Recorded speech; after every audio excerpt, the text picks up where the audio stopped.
Well, welcome back. Hope you're enjoying a little snack. We're going to be finishing up that story of Lucy on the island. Which, I don't know if you thought about it, but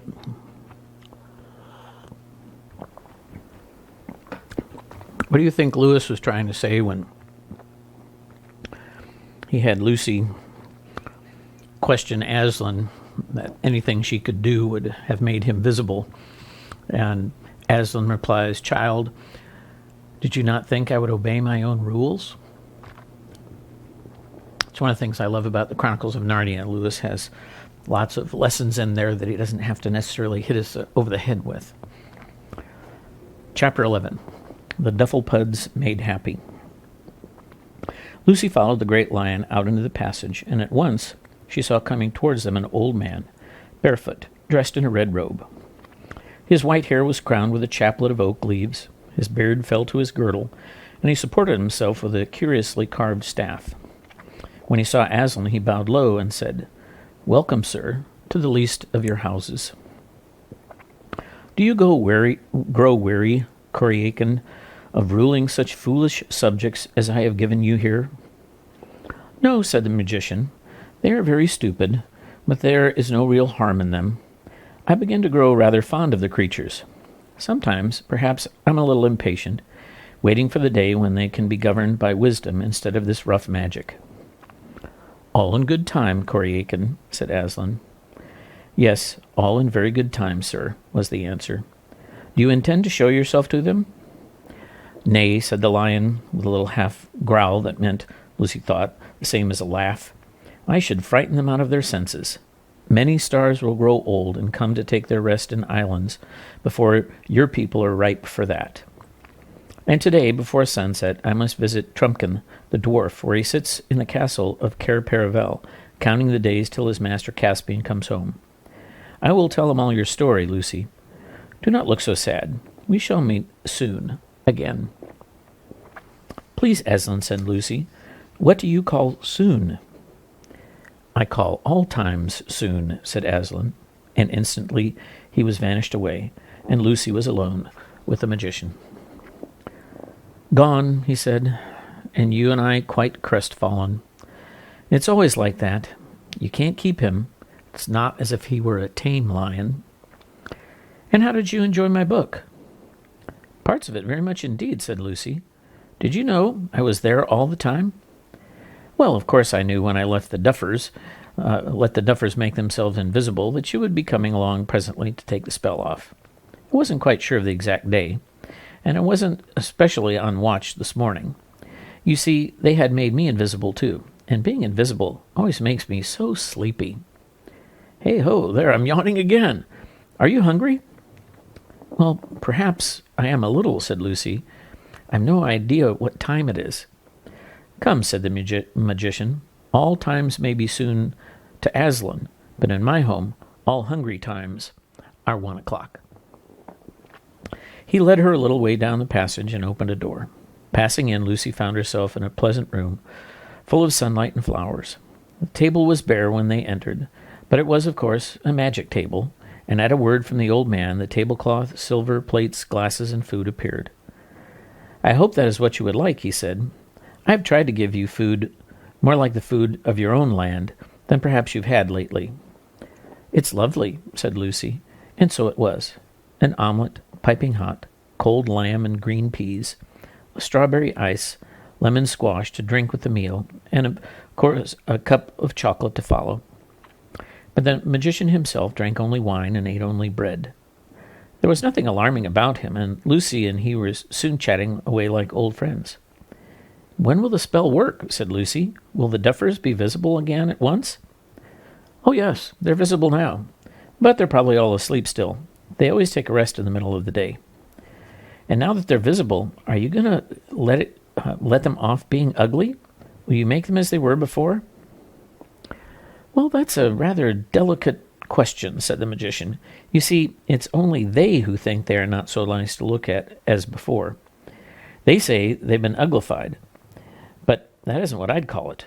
Many people might say that the change was for the better. Are they awfully conceited? They are, or at least the chief duffer is, and he's taught all the rest to be.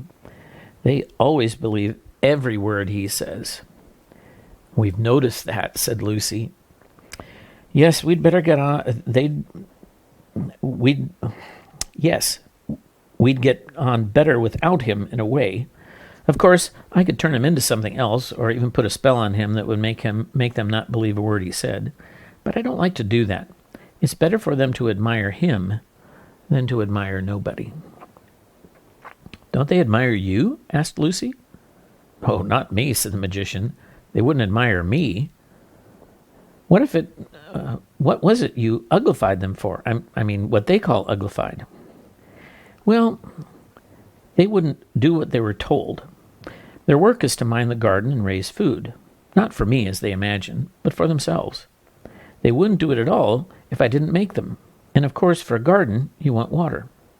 There's a beautiful spring about half a mile away up the hill, and from that spring there flows a stream that comes right past the garden.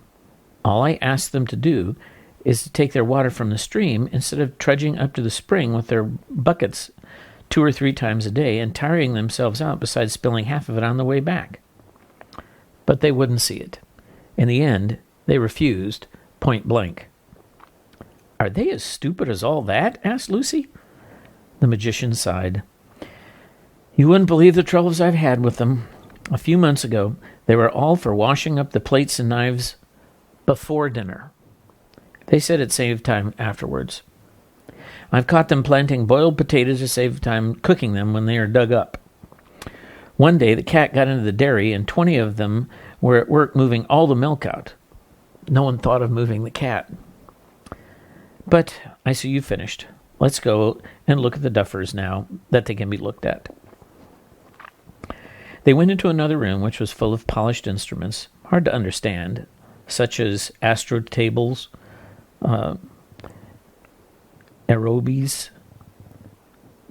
chronoscopes, posimeters, corymbuses, and theolidins. And here, when they had come to the window, the magician said, There are your duffers. I don't see anybody, said Lucy. And what are those mushroom things? The things she pointed at were dotted all over the level grass. They were certainly very light mushrooms, but far too big. The stalks, about 3 feet high, and the umbrellas about the same length from from edge to edge. When she looked carefully, she noticed, too, that the stalks joined the umbrellas not in the middle, but at one side, which gave an unbalanced look to them. And there was something, a sort of little bundle, lying on the grass at the foot of each stalk. In fact, the longer she gazed at them, the less they looked like mushrooms. The umbrella part, which was not really round as she had thought at first, was longer than it was broad, and it widened at one end. There were a great many of them, 50 or more. The clock struck 3. Instantly, a most extraordinary thing happened. Each of the mushrooms suddenly turned upside down. The little bundles, which had lain on the bottom of the stalks, were heads and bodies. The stalks themselves were legs, but not 2 legs to each body. Each body had a single thick leg right underneath it, not to one side like the leg on a one-legged man, and at the end of it, a single enormous foot, a broad-toed foot, with the toes curling up a little so that it looked rather like a small canoe. She saw in a moment why they had looked like mushrooms. They had been lying on their back, with each with its single leg straight up in the air and its enormous foot spread out above it. She leaned forwards. She learned afterwards that this was their ordinary way of resting, for the foot kept off rain and sun, and for a monopod to lie under its own foot is almost as good as being in a tent. Oh, the funnies, cried Lucy, bursting into laughter. Did you make them like that? Yes, I made the duffers into monopods, said the magician. He, too, was laughing till the tears ran down his cheeks. But watch, he added. It was worth watching. Of course, these little one-footed men couldn't walk or run as we do. They got about by jumping, like fleas or frogs. And what jumps they made! as if each big foot were a mass of springs. And with what a bounce they came down. That was what had made the thumping noise, which had so puzzled Lucy yesterday. For now they were jumping in all directions and calling out to one another, "Hey, lads, we're visible again!" "Visible we are," said one in a tousled red cap, who was obviously the chief monopod. "And what I say is, when chaps are visible, why, they can see one another." "Ah, there it is, Chief," cried all the others. "There's the point. No one's got a clearer head than you. You couldn't have made it plainer." "She caught the old man napping, the little girl did," said the chief monopod. "We've beaten him this time." "Just what are we going to say to our... just what we were going to say ourselves," chimed the chorus. "You're going stronger than ever today, Chief. Keep it up, keep it up." "But do they dare to talk about you like that?" said Lucy. "They seemed so afraid of you yesterday. Don't they know you might be listening?" "That's one of the funny things about the Duffers," said the magician. "One minute they talk as if I ran everything and overheard everything and was extremely dangerous. The next moment they think they can take me in by tricks that a baby would see through. Bless them." "Will they have to be turned back into their proper shapes?" asked Lucy. "Oh, I do hope it wouldn't be unkind to leave them as they are. Do they really mind very much? They seem pretty happy. I say, look at that jump. What were they before?" "Common little dwarfs," he said. "Nothing like so nice as the sort you have in Narnia." "It would be a pity to change them back," said Lucy. "They're so funny, and they're rather nice. Do you think it would make any difference if I told them that?" "I'm sure it would, if you could get it into their heads. Will you come with me and try?" No, you'll get on far better without me." "Thanks awfully for the lunch," said Lucy, and turned quickly away. She ran down the stairs, which she had come up so nervously that morning, and cannoned into Edmund at the bottom. All the others were there with him, waiting, and Lucy's conscience smote her when she saw the anxious faces and realized how long she had forgotten them. "It's all right," she shouted. "Everything's all right. The magician's a brick, and I've seen him. Aslan." After that, she went from them like the wind and out into the garden. Here the earth was shaking with the jumps, and the air ringing with the shouts of the monopods. Both were redoubled when they caught sight of her. Here she comes, they cried. 3 cheers for the little girl. Ah, she put it across the old gentleman properly, she did." "And we're extremely regrettable," said the chief monopod, "that we can't give you the pleasure of seeing us as we were before we were uglified. But you wouldn't believe the difference, and that's the truth, for there's no denying we're mortal ugly now, so we won't deceive you." "That we are, Chief, that we are," echoed the others, bouncing like so many toy balloons. You've said it. "But I don't think you're ugly at all," said Lucy, shouting to make herself heard. "I think you look very nice." "Hear her," said the monopods. "True for you, missy. Very nice we look. Couldn't find a handsomer lot." They said this without any surprise and did not seem to notice that they had changed their minds. "She's a-sayin'," remarked the chief monopod, "as how we looked very nice before we were uglified." "True for you, Chief, true for you," chanted the others. That's what we say. We heard her. That's what she says. We heard her ourselves." "I did not," brawled Lucy. "I said you look very nice now." So she did, said the chief monopod. Said we were very nice then." Hear 'em both, said the monopods. "There's a pair for you, always right. They couldn't have put it better."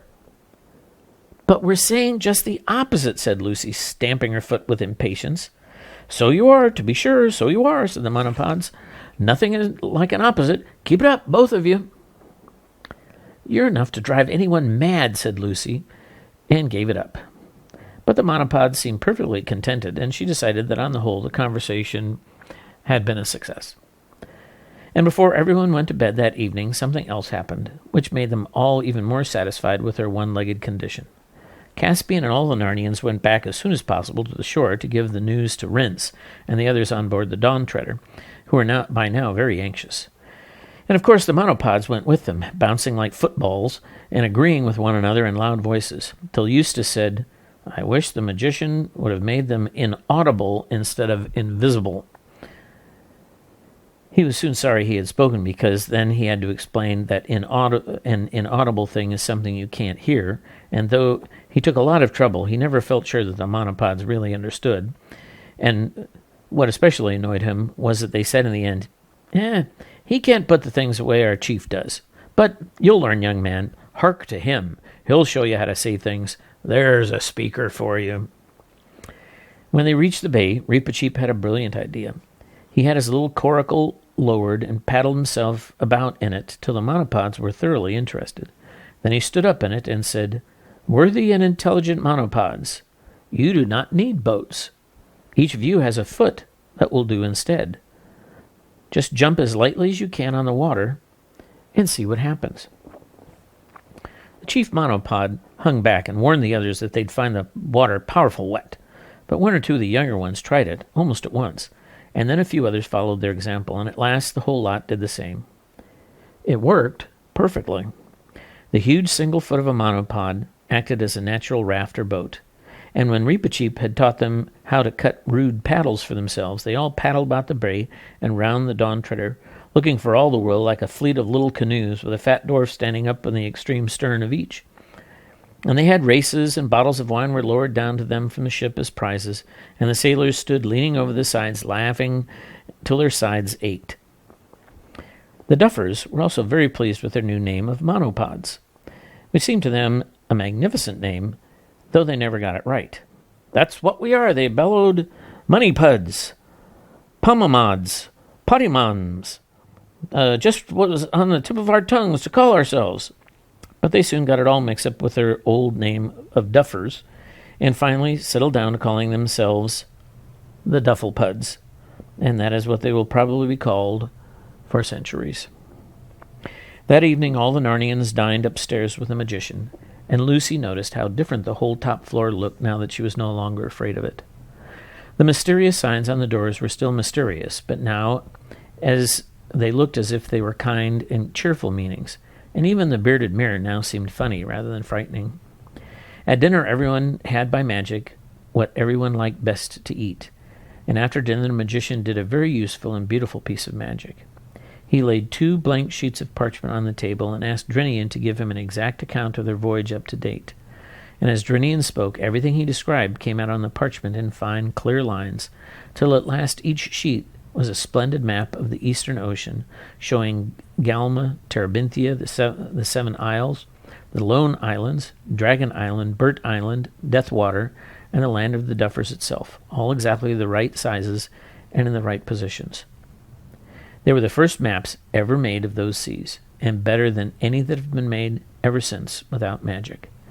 For on these, though the towns and the mountains looked at first just like they would on an ordinary map, when the magician lent them a magnifying glass, you could see they were perfect little pictures of the real things.